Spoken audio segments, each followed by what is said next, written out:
Muchísimas gracias, gracias a todos los que hoy nos acompañan. Y como lo decía María Natalia, lo que vamos a conversar acá es como una especie de abreboca de introducción a lo que va a ser nuestro diplomado en psicología infantil y juvenil. Entonces, sin más nada que desearles, aquí tenemos el título que es Psicopatología infantil, una delgada línea entre lo esperado y y las alteraciones según el ciclo evolutivo. Entonces, comencemos en la siguiente lámina. Hay una frase que me parece bastante particular, que el niño es un ser en desarrollo, en permanente cambio.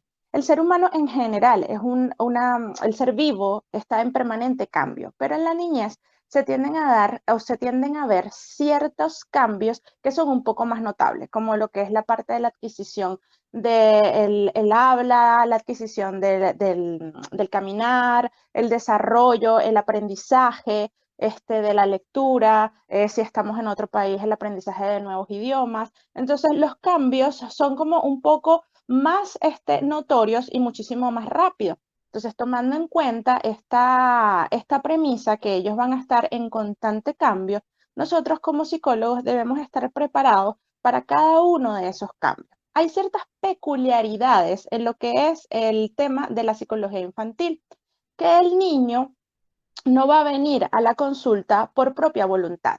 El niño va a ser traído por sus familiares o sus padres. Él, como tal, no se considera un objeto de evaluación. O sea, él viene porque lo traen y no sabe algunas veces el por qué está en estos espacios. Y su capacidad de colocar los problemas en palabras en algunas oportunidades es escasa. Hay niños que tienen la elaboración del problema muy claro, pero hay otros que por su inmadurez o por su edad no van a ver realmente lo que es el problema. Entonces, para esto nosotros tenemos que estar preparados y agudizar un poco nuestro ojo clínico para determinar qué cosas pueden ser de un proceso evolutivo y qué cosas pueden ser de una patología formal o de un diagnóstico.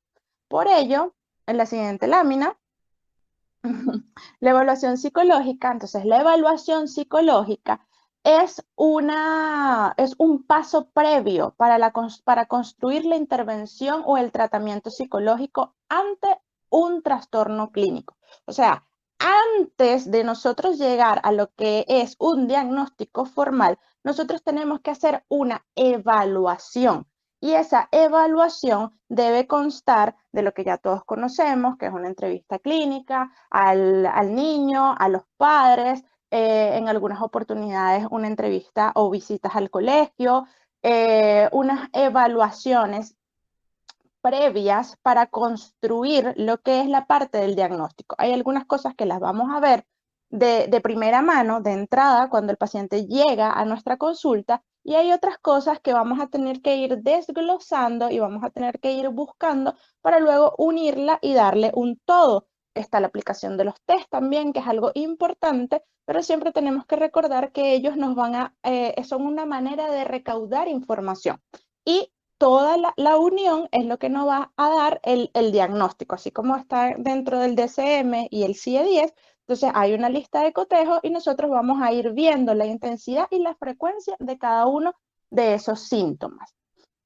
Durante la evaluación es importante que el psicólogo esté atento a ciertas áreas de desarrollo, que vamos a verlas.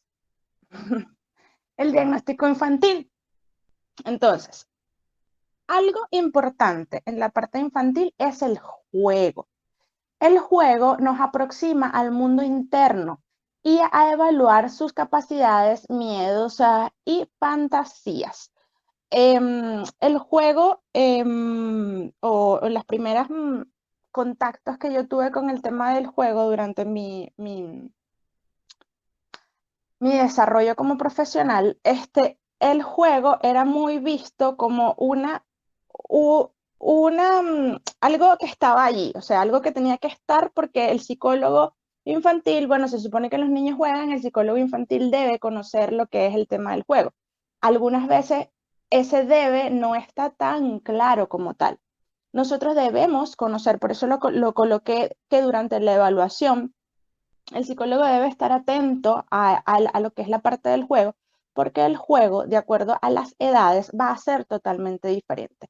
Un juego de un niño, si se ponen a observar un juego de un niño de 2 a 3 años, su juego va a ser seriar, agrupar una cosa con la otra. Si tiene unos carritos, va a llegar y va a hacer una fila de carritos. Y en eso va a consistir el juego, tener una fila. Y lo puede hacer con diferentes objetos y todos los objetos lo va a hacer de la misma forma. Ya después de esa edad, después de los 4, vamos a ver un juego un poquito más formal en donde él puede hacer la creación de una fantasía, en donde hay personajes, en donde puede tener un juego de roles, papá, mamá, pero un bosquejo de lo que puede hacer. Y un poco más grande, ya son capaces de elaborar y de crear ciertas cosas. Pero tenemos que tener eso muy claro. ¿Por qué? Porque ustedes dirán, esto no tiene mucha ciencia, pero sí la tiene, porque hay veces que a nosotros nos toca educar a los padres. Aunque parezca increíble, recuerdo cuando estaba preparando la clase que una de las consultas me llegó un niño de 2 años de edad que la mamá lo llevaba porque el niño no tenía un contacto visual y su juego era serial. Entonces ella decía, y era personal de salud, era una enfermera, y ella conocía ciertas cosas de lo que es el tema de la salud mental, ciertas, pero entonces ella decía, pero entonces tengo que traer al niño, yo traigo al niño a la consulta porque yo creo que él tiene características de autista. Entonces, ahí nosotros tenemos que centrarnos, entender cuáles son las características para poder también educar a los padres, porque los padres van a tener ciertas ideas erróneas con respecto a ciertas situaciones y cosas naturales como estas las van a patologizar. Y nosotros tenemos que tener una visión concreta para poder explicarles y para poder hacerles llegar la información que nosotros tenemos. Otra de los aspectos que debemos evaluar es la motricidad, tanto de lo que es la motricidad fina con la motricidad gruesa. Estas dos son áreas independientes en donde cada una de ellas va a desarrollar habilidades separadas. El salto, el poder hacer la coordinación oculomanual, el tema de ensartar, enhebrar. Eso se va a ir perfeccionando ya después de los 3 años cuando los niños entran en lo que es una educación formal y ahí les van dando las herramientas para enhebrar, para colocar palitos, hacen estas cosas de los collares. Entonces, esas son formas para hacer esto, para elaborar la pinza, que nos va a dar más adelante el tema del agarre del lápiz. Pero yo tengo que saber en qué etapa va cada una de ellas para yo saber en qué momento es normal que el niño agarre el lápiz así, porque, bueno, es esperado, y ya cuando ya no debe agarrar el lápiz de esta manera, porque esto me va a generar dificultades para la motricidad y para poder hacer la elaboración de la escritura. Diría, esto no tiene mucha, pero es importante para la elaboración de la escritura. Y en algunos países, si están, ahí enseñan lo que es el escribir de manera corrida o de manera seguida. Entonces, esto es difícil, realmente es muy difícil. Y si no hay una maduración adecuada, el niño no va a poder hacer esto. Si es un niño un poco torpe en el tema de la motricidad gruesa, o sea, que se caiga, que no sea ágil para montarse, para escalar, eso también puede afectar su parte para relacionarse con sus pares, porque ya van a notar que el niño tiene ciertas dificultades. Y a veces nosotros vamos a ser los que vamos a tener la primera vista de esas dificultades y podemos hacer la referencia a los especialistas para ayudar, para mejorar su situación actual.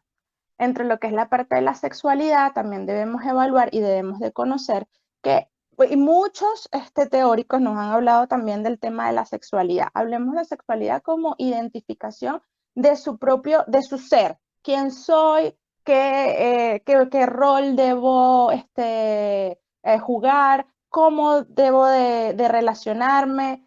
Mis genitales, mi cuerpo, este es mi cuerpo. O sea, ese aspecto de la sexualidad también tenemos que evaluarlos. Bueno, Freud es uno de los primeros que nos habla de lo que es las áreas de la sexualidad y él las delimitó en áreas bien particulares. Hoy en día hablamos de que no son áreas rígidas, o sea, como él lo decía, de 2 a 3 años es la etapa oral, de 2 a no sé qué es la etapa anal. No, ahorita vamos viendo que es como que puede ser fluido, puede ser, algunas etapas se van presentando de manera más rápida que otras y que pueden ir variando, no es estacional, no es que se va a quedar en una y ahí va a quedar y llega la siguiente, hay veces que puede estar en una y podemos a veces hasta retroceder a otra y eso no implica más allá de lo que él decía que una patología formal como tal.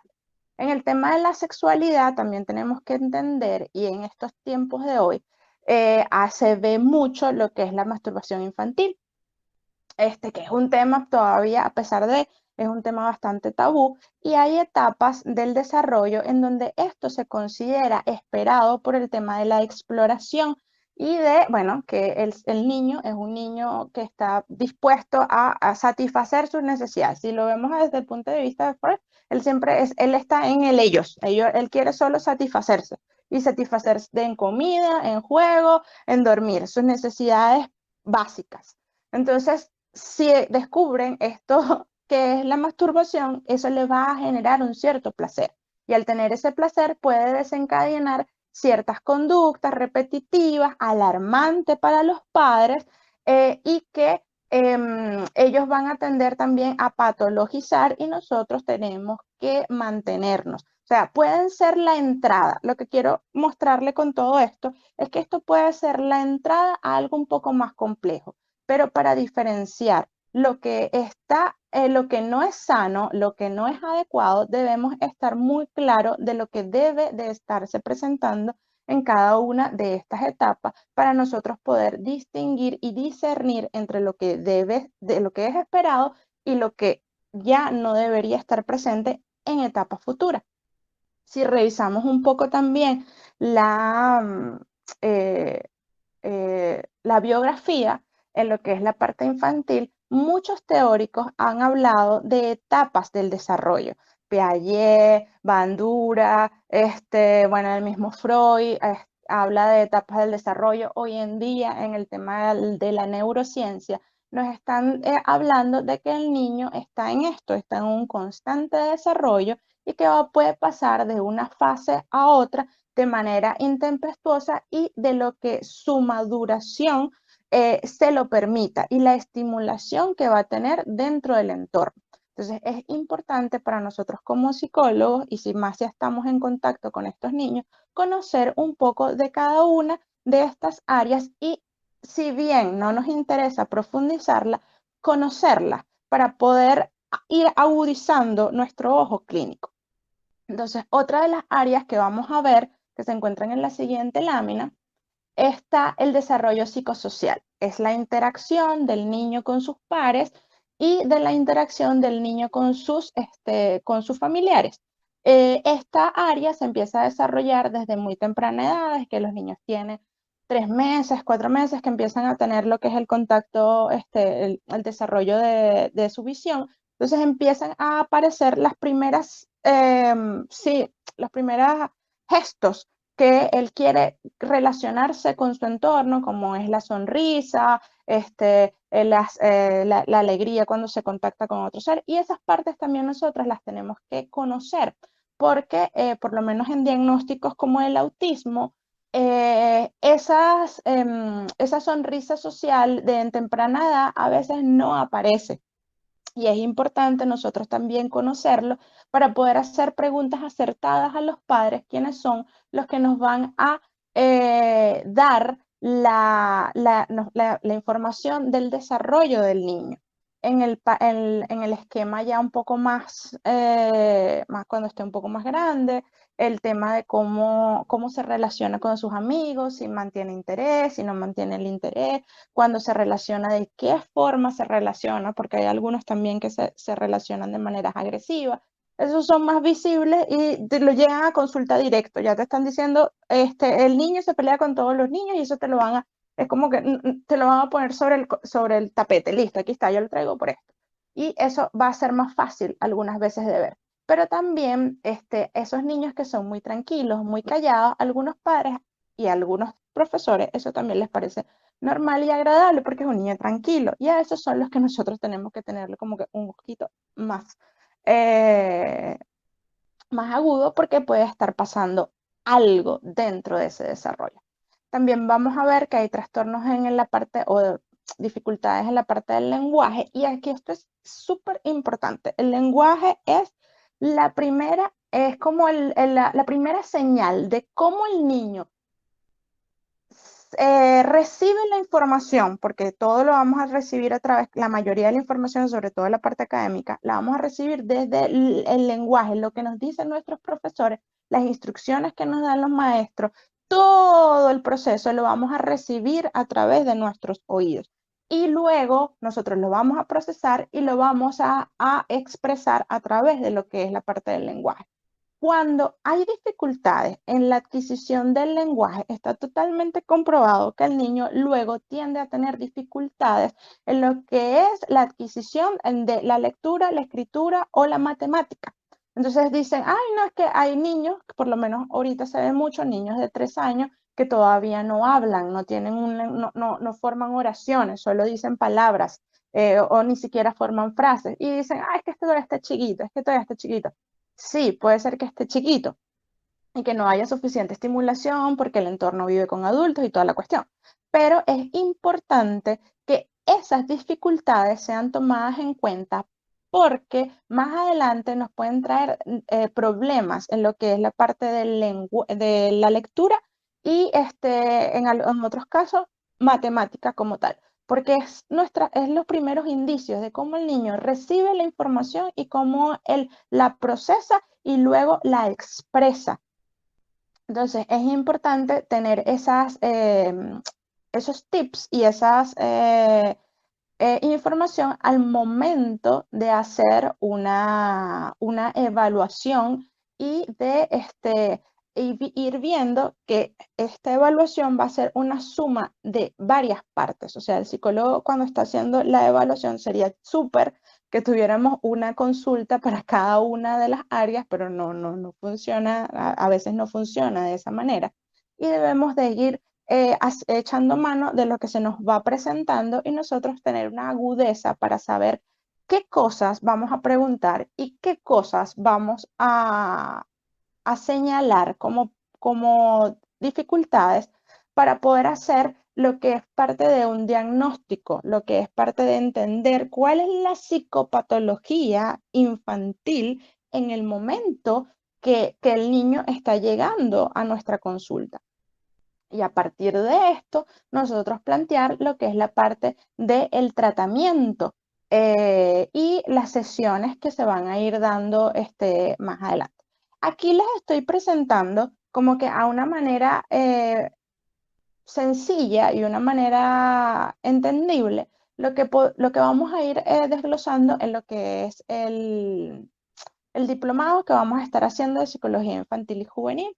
Y vamos a ir profundizando también entre lo que son cada una de estas áreas a profundidad y cómo evaluarlas y cómo trabajarlas a posterior. O sea, vamos a ir ahondando también en el tratamiento de lo que es la psicopatología como tal de la parte infantil. Entonces, para terminar, en la siguiente lámina vamos a ver qué es lo que les voy diciendo. ¿Qué significa una evaluación entonces en psicología? La evaluación como tal es un proceso complejo que requiere por parte del profesional el estudio, integración e interpretación de las diferentes informaciones recogidas para efectuar el diagnóstico psicológico. Entonces, es lo que les decía anteriormente. La evaluación, el diagnóstico y posteriormente el diagnóstico va a ser esto, la suma de las partes, la suma de las áreas del desarrollo, la suma de la entrevista clínica que le vamos a hacer a los padres, el llenar el tema de la anamnesis como tal, y de ahí nosotros la aplicación de pruebas, y de ahí nosotros vamos a, a unir toda la información de esto y dar posteriormente un diagnóstico y un plan de tratamiento a los padres, que son lo que en este caso nos lo van a ir pidiendo, o la institución como tal, si el niño es referido por su maestro o por su colegio. pero esto es importante y nos va a ir ayudando a agudizar nuestro ojo clínico para poder hacer diagnósticos certeros y para poder hacer diagnósticos basados en nuestro criterio profesional. No, porque las etiquetas ya todos lo conocemos y todos lo sabemos. Al principio estaba negada al tema de poner estos diagnósticos porque es una etiqueta, es algo que va a señalar al niño de aquí en adelante. Si yo digo que él es hiperactivo, pues en donde él vaya a llegar, él va a decir, bueno, todas las maestras van a decir, ay, qué pobrecito, él es el hiperactivo. Entonces, no, me causa mucho ruido y molestia cuando suceden estas cosas, pero este diagnóstico es necesario para establecer el plan de tratamiento, porque yo no puedo tratar un autismo y un hiperactivo de la misma forma. Entonces, esto es vital y hacer un buen diagnóstico y un diagnóstico en etapas tempranas nos ayuda a un mejor pronóstico del paciente y mejor adaptación del niño a sus diferentes entornos familiares, sociales, escolares, etcétera. Sin más nada que decirles, bueno, aquí está. Muchísimas gracias por su atención.